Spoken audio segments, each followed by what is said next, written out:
பத்திரிகையாளர் அனைவருக்கும் வணக்கம். நாம் எல்லாம் எதிர்பார்த்திருந்த இந்திய திருநாட்டின் சுதந்திரத்திற்கு பிறகு ஒரு மெகா ஊழல், வரலாறு காணாத பாஜகவின் மோடியின் ஊழல் இப்பொழுது உச்சநீதிமன்ற தலையீட்டால் நாட்டு மக்களுக்கு தெரிய வந்திருக்கிறது. தொடர்ந்து பத்திரிகையாளரை சந்திக்கும் பொழுதெல்லாம் பாஜகவுடைய விஞ்ஞான யுக புரட்சி எது என்றால் ஊழல் தான். விஞ்ஞான ரீதியாக ஊழல் செய்வது உலகத்தில் எந்த நாடுகளிலும் இல்லாத அளவிற்கு ஊழல் பணத்தை தேர்தல் பத்திர நன்கொடையாக மாற்றியது இவர்கள்தான். நாங்கள் தொடர்ந்து சொல்லி வந்தோம். இன்கம் டாக்ஸ் நிறுவனம், அமலாக்கத்துறை, மத்திய குற்ற புலனாய்வுத்துறை சிபிஐ போன்ற அமைப்புகளை தவறாக பயன்படுத்துகிறார்கள். இந்திய அரசியலமைப்பு சட்டத்திற்கு எதிராக தொடர்ந்து பாஜகவுக்காகவும் மோடிக்காகவும் பயன்படுத்துகிறார்கள் என்று எங்கள் தலைவர் ராகுல் காந்தி தொடர்ந்து பாராளுமன்றத்திலும் மக்கள் மன்றத்திலும் கூறி வந்தார். இந்த தேர்தல் பத்திர ஊழல் உச்சநீதிமன்றம் பிப்ரவரி 15ஆம் தேதி ஒரு ஆணையை பிறப்பித்தது. மார்ச் 6ஆம் தேதிக்குள் பாரத ஸ்டேட் வங்கி மத்திய தேர்தல் ஆணையத்திடம் ஒப்படைக்க வேண்டும். யார் யார் எவ்வளவு தேர்தல் பத்திரத்தை வாங்கிய முதலாளிகள் பெயர், கார்ப்பரேட் நிறுவனங்களின் பெயர், கான்ட்ராக்டர்களின் பெயர், யார் யாருக்கு கொடுக்கப்பட்டு இருக்கிறது என்று இந்த தேச மக்கள் தகவல் அறியும் உரிமை சட்டத்தின் மூலமாக இதையெல்லாம் தெரியப்படுத்த வேண்டும். அவர்களுக்கு அந்த உரிமை கொடுக்கப்பட்டு இருக்கிறது என்று உச்சநீதிமன்றம் தெளிவாக ஒரு வரலாற்று சிறப்பு மிக்க தீர்ப்பை வழங்கியது.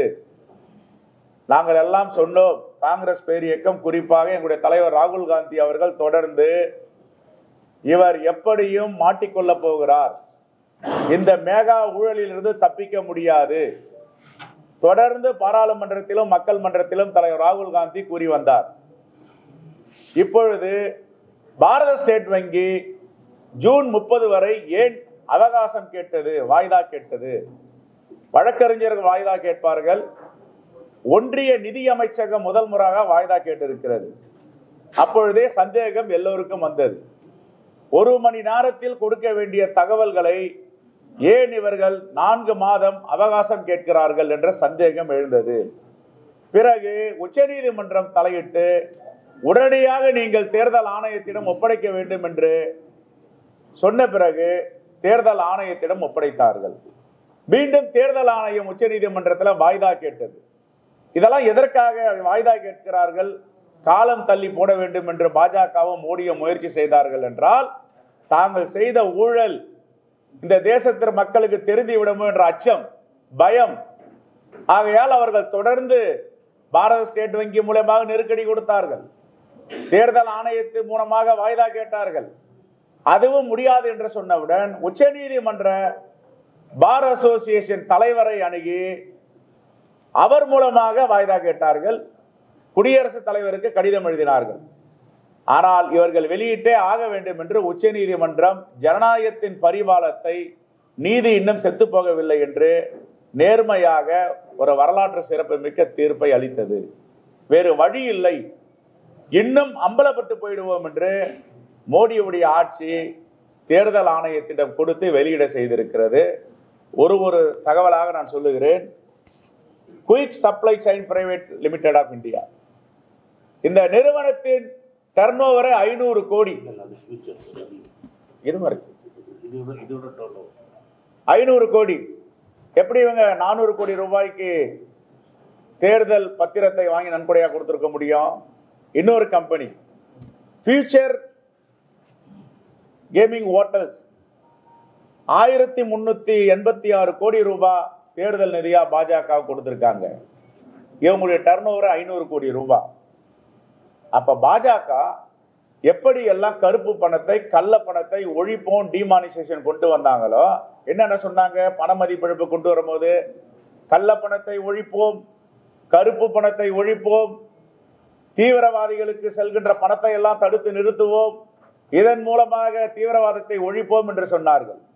ஆனா இந்த கள்ள பணத்தையும் கருப்பு பணத்தையும் உருவாக்குவது யார்? மோடியும் பாஜக அரசும் தெல்ல தெளிவாக சொல்லுகிறது. 500 கோடி ரூபாய் டர்ன் ஓவர் பண்ணுகின்ற கம்பெனி எப்படி 1386 கோடி ரூபாய் நிதி வழங்கப்பட்டது? இதையெல்லாம் மோடி அவர்கள் கன்னியாகுமரிக்கு வரவிருக்கிறார். தேர்தல் பிரச்சார கூட்டத்தில் சொல்ல வேண்டும். தமிழர்களை, தமிழ்நாட்டை காட்டி கொடுக்கும் எட்டப்பனாக செயல்படும் அண்ணாமலையும் இதற்கு விளக்கம் அளிக்க வேண்டும். அதற்கு பிறகு நாங்கள் சொன்னோம், சிபிஐயும் ஐடியும் அமலாக்கத்துறையும் பாஜகவும் மோடியும் எப்படி பயன்படுத்துகிறார்கள். முதல்ல ரைடுக்கு அனுப்புவாங்க, சோதனைக்கு போவாங்க. நாங்கள் சொல்லிட்டு இருந்தோம். இந்த தகவல் வரதுக்கு முன்னாடியே எங்களுடைய இன்சார்ஜ் டாக்டர் அஜய்குமார் உங்களை எல்லாம் சந்திக்கும் பொழுது சொன்னார் தெளிவாக, இந்த ரவுடி மாபியாஸ் அனுப்புற மாதிரி ஒரு கும்பலை அனுப்பி மிரட்டுவாங்க. அப்புறம் தலைவர், கூட்டு தலைவன் கிட்ட வந்து பணத்தை ஒப்படைப்பாங்க. இது திரைப்படத்தில் வர்றது. இதெல்லாம் எங்க அஜய்குமார் சொன்னது. முதல்ல இடி அனுப்புறாங்க, என்போர்ஸ்மெண்ட் டைரக்டர், அப்புறம் இன்கம் டாக்ஸ், அப்புறம் சிபிஐ அனுப்பி ரைடு முடிஞ்ச உடனே எங்க போய் சேரணுமோ மாமூல் பணம், நம்ம ஊர்ல சொல்லுவோம் மாமூல் பணம்னுவோம், அது மாதிரி பாஜகவுடைய அக்கௌண்ட்டுக்கு இதெல்லாம் போயிருக்கு.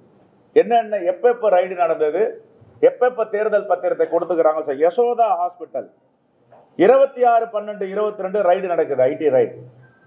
ஏப்ரல் 23ஆம் தேதி தேர்தல் பத்திரமா பணத்தை கொடுக்குறாங்க.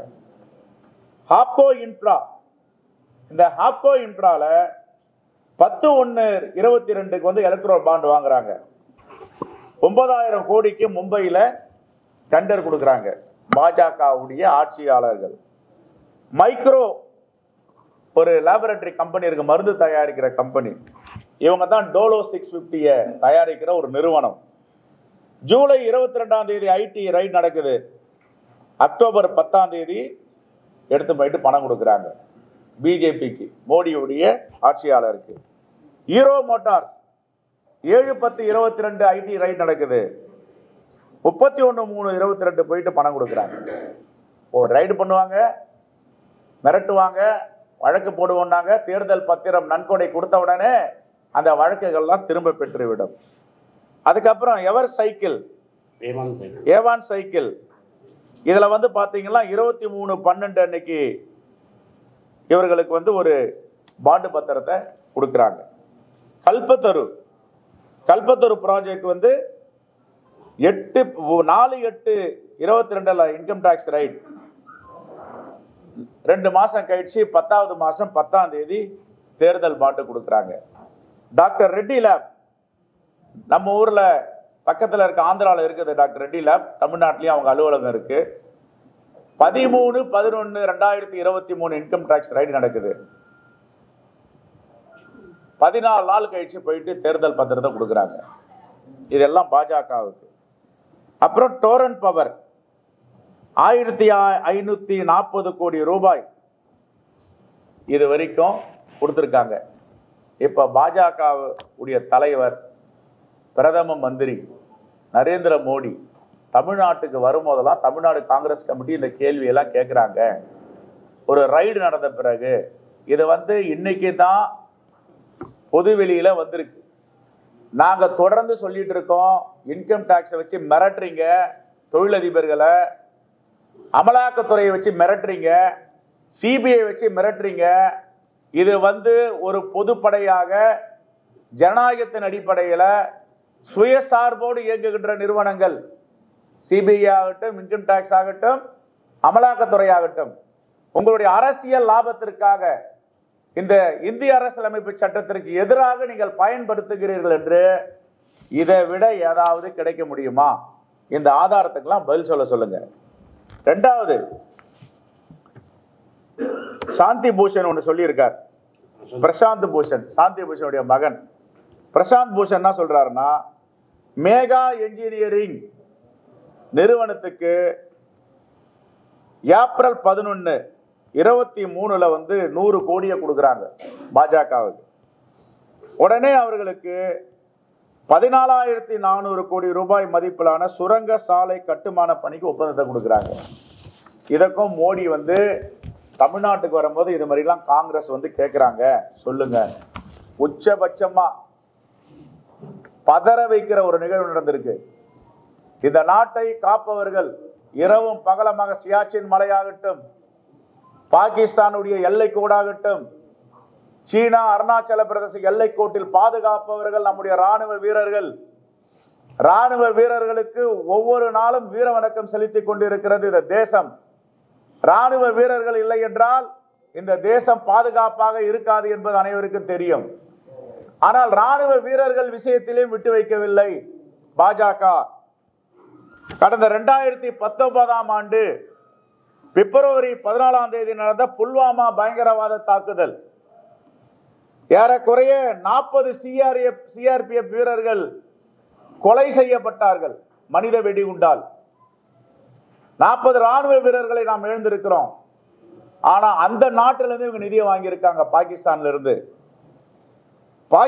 இருந்து ஹப் பவர் கம்பெனி மூலமாக நிதியை கராச்சியிலிருந்து பெற்றிருக்கிறார்கள். நான் ஏற்கனவே சொன்ன 2 நாட்களுக்கு முன்பு கூட இந்த தகவல் கிடைக்கும் போது சொன்ன சில தகவல் வருது. பாகிஸ்தான்ல நிதி வாங்கியிருக்கிறாங்க, சீனால இருந்து நிதி வாங்கியிருக்கிறாங்க, வடகொரியால நிதி பெற்றிருக்காங்க. இவங்கெல்லாம் நம்ம நாட்டை அச்சுறுத்தும் அந்நிய நாடுகள், மிகப்பெரிய விரோத மனப்பான்மையில் இருக்கின்ற நாடுகள். வெளியுறவு கொள்கை தோற்றிருக்கிறது என்று நாம தொடர்ந்து சொல்லிட்டு வரோம். சொன்னது இப்போ வெளிப்படையாக கலைஞர் செய்தி இன்னைக்கு ஒரு ஆவணத்தை வெளியிட்டு இருக்காங்க. இதை நான் சொல்லல, கலைஞர் செய்தி சொல்றதான் உங்ககிட்ட சொல்றேன்.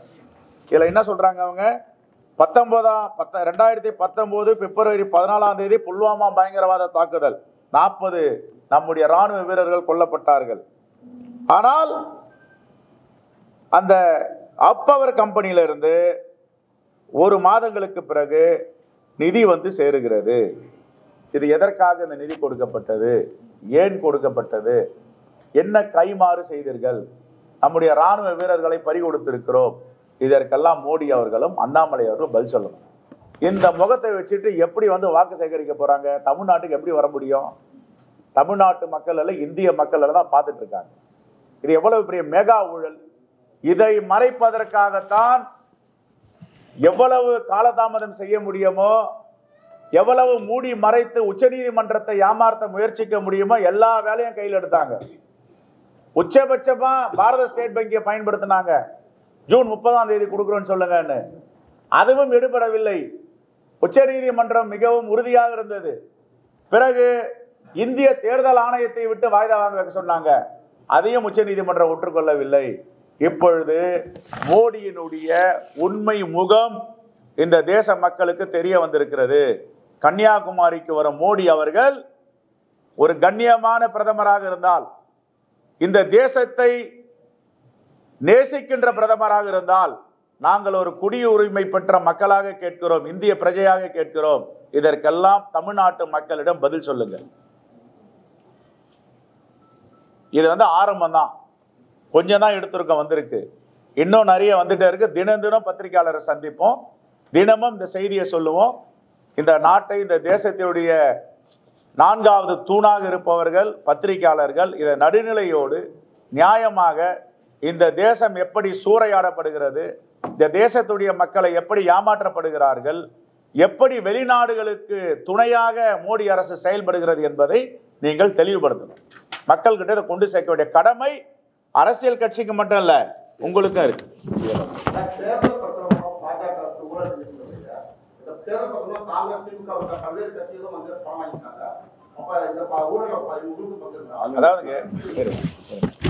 அதாவதுங்க எல்லா கட்சியும் வாங்கியிருக்காங்க.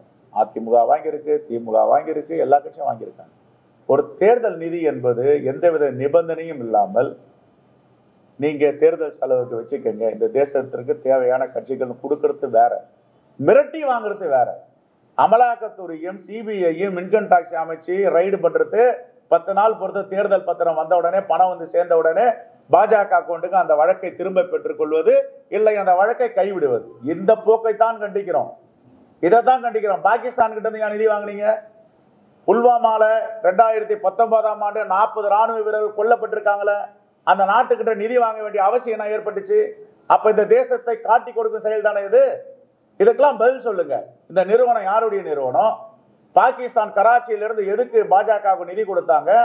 40 ராணுவ வீரர்களை பறிகொடுத்த பிறகு இந்த நிதியை வாங்கலாமா? எல்லாருக்கும் தான் கொடுத்திருக்காங்க. திரிணாமுல் காங்கிரஸ் வாங்கியிருக்கு, எல்லாமே வாங்கியிருக்காங்க. யாரும் இப்படி எல்லாம் வாங்கல.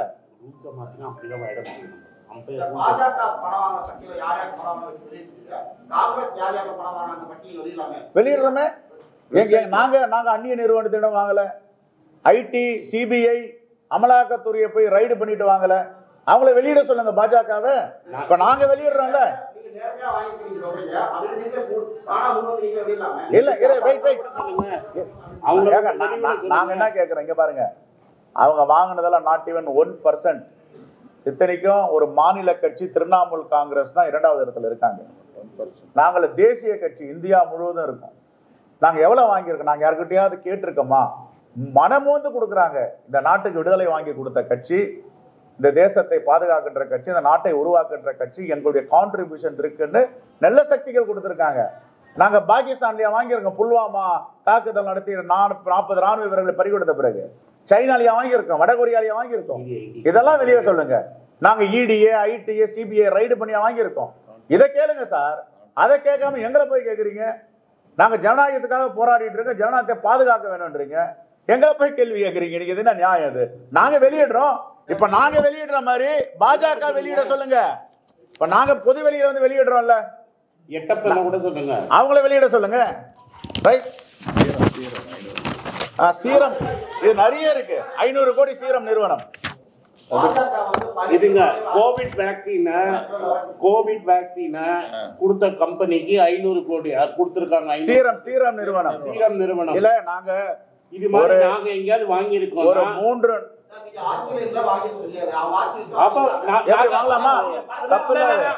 தப்பா பேசுறீங்க.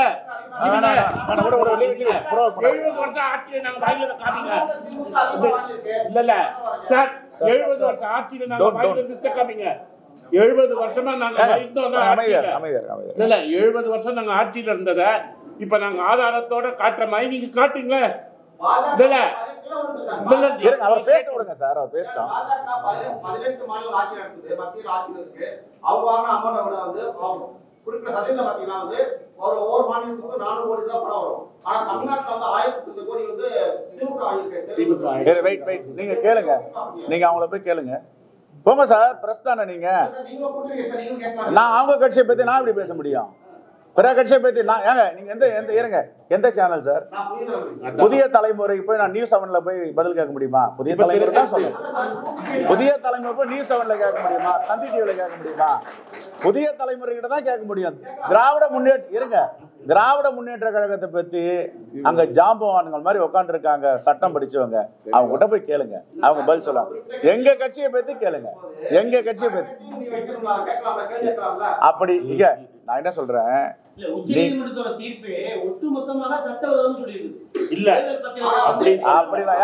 பொது வெளியில வெளியிடணும். அம்பையர் ரூலை மாத்திட்டான். நாங்க அப்பீல் பண்ணிருக்கோம். அப்பீல் கேட்டு 5 வருஷம் சுப்ரீம் கோர்ட் டைம் எடுத்தது. சுப்ரீம் கோர்ட் அடுத்த நாளே கேட்டது நாங்களும் வாங்கியிருக்க மாட்டோம். அப்ப 6 வருஷம் கட்சி நடத்துறதா நீங்க தானே சொல்லியிருப்பீங்க. சுப்ரீம் கோர்ட் ஏன் 6 வருஷம் எடுத்துச்சு கேஸை டிசைட் பண்றதுக்கு? அதை நீங்க போய் சுப்ரீம் கோர்ட்டை சொல்லுங்க. கேள்வி நீங்க புதிய தலைமுறை கேட்கறது நியாயம்தான். உங்க நிறுவனம் கூட்டணியில இருக்கீங்க பாஜக கூட.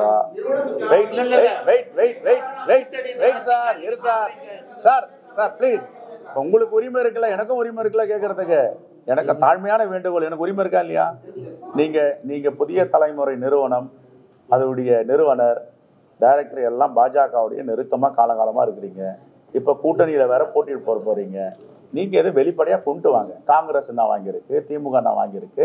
நீங்க ஒரு மணி நேரம் புதிய தலைமுறையில இதை வாத பொருளா மாத்துங்க. நாங்களும் பதில் சொல்றோம், அவங்களையும் கூப்பிட்டு கேளுங்க. இங்க வந்து நீங்க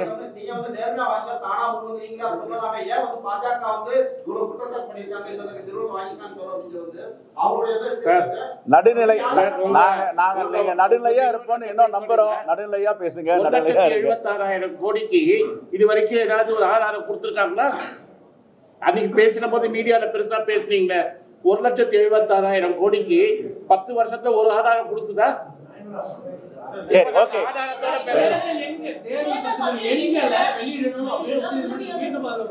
இல்லங்க, இங்க பாருங்க, அவங்க என்ன சொல்றாங்க உச்ச நீதிமன்றம்னா, இது ரகசியமா வைக்க போறது கிடையாது. 14(1)(a) இது வந்து ஓபன் டாக்குமெண்ட், இது வெளிப்படைத்தன்மை உள்ளது, இதை வெளியிடுங்கன்னு சொல்றாங்க. நம்பர் நீங்க வெளியிடுங்க. இப்ப நாங்க பதில் சொல்றோம். நாங்க ஏன் சார் காங்கிரஸா போயிட்டு புதிய தலைமுறை சார் கொஞ்சம் கவனிங்க. காங்கிரஸா போய் உச்ச நீதிமன்றத்துல வாய்தா கேட்டுச்சு. நாங்களாம் பயந்தோம், நாங்களாம் அச்சப்பட்டோம். ஐயோ வெளியிட்றாதீங்க, கூட்டு வெளியில வந்துடுறோன்னு நாங்க போராட்டம் பண்ணோம் சார். ஸ்டேட் பேங்க் முன்னாடியே தமிழ்நாடு முழுவதும் 600 இடத்துல போராட்டம் பண்ணியிருக்கோம் வட்டார ரீதியா. வெளியிடுங்க வெளியிடுங்கன்னு. நாங்க குற்றம் செய்யல, வெளியிடுங்கன்றோம். பாஜக அது மாதிரி வெளியிடுன்னு சொல்ல வேண்டியது தானே? ஏன் வாய்தா கேட்கறாங்க? நீங்க வக்காலத்து வாங்க பாஜகவுக்கு, எல்லோரும் பார்த்துட்டு இருக்காங்க. அதுல நியாயம் இருக்கான்னு பார்க்கணும். அந்த கேள்வியில ஒரு நியாயம் இருக்குனால, அந்த கேள்வியில ஒரு உண்மை இருக்குனால, அந்த கேள்வியில ஒரு சார்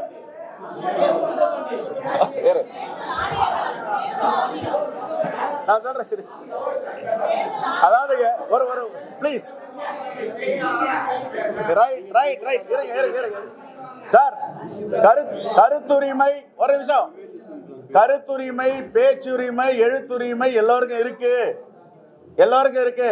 கை வீசி நடக்கலாம். கை வீசி நடக்கும்போது ஒருத்தர் மூக்க தொடக்கூடாது. கை வீசி எவ்வளவு நாளும் வீசி நடங்க. ஒருத்தர் மூக்க தொடக்கூடாது. ஒருத்தரை சங்கடப்படுத்துற மாதிரி பேசக்கூடாது. நாங்க போராட்டம் பண்ற ஸ்டேட் பேங்க் முன்னாடி 600 இடத்துல வெளியிடுங்க வெளியிடுங்கன்னு எங்களை போய் நீங்க கேள்வி கேட்குறீங்க. எப்படி சார் இது? உண்மையை கொண்டு வாங்க, மக்களுக்கு சொல்லுங்க. நாங்க தானே சார் கேட்கிறோம். எந்த கட்சி கேட்டு சொல்லுப்பாங்க? இந்தியா அளவில் காங்கிரஸ் தான் கேட்குது. இந்தியா முழுவதும், இந்தியா முழுவதும் ஸ்டேட் பேங்க் ஆஃப் இந்தியா முன்னாடி இருந்து ஆர்ப்பாட்டம் பண்றோம். எதுக்கு? உண்மையை வெளியிடுங்கன்றமே. அப்ப நாங்க ஏதாவது தவறு செய்தோம், நாங்க ஏன் வெளியிடுங்கன்றோம்? இதெல்லாம் புரிஞ்சுட்டு கேள்வி கேளுங்க. ரைட்.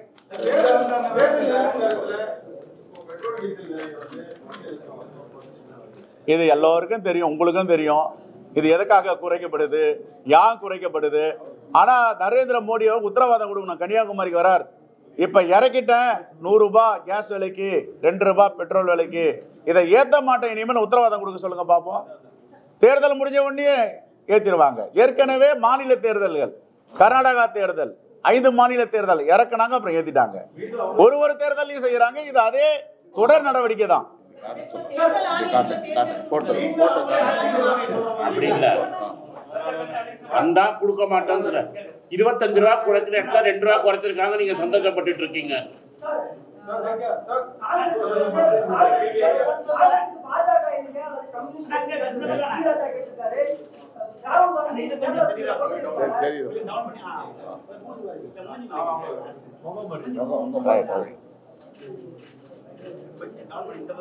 ரைட்டுங்க. தேங்க்யூ. ரைட். நன்றிங்க. எங்களுக்கு யாரும் எதிரி இல்லைங்க. நீங்களும் எதிரி இல்லை, யாரும் எதிரி இல்லை.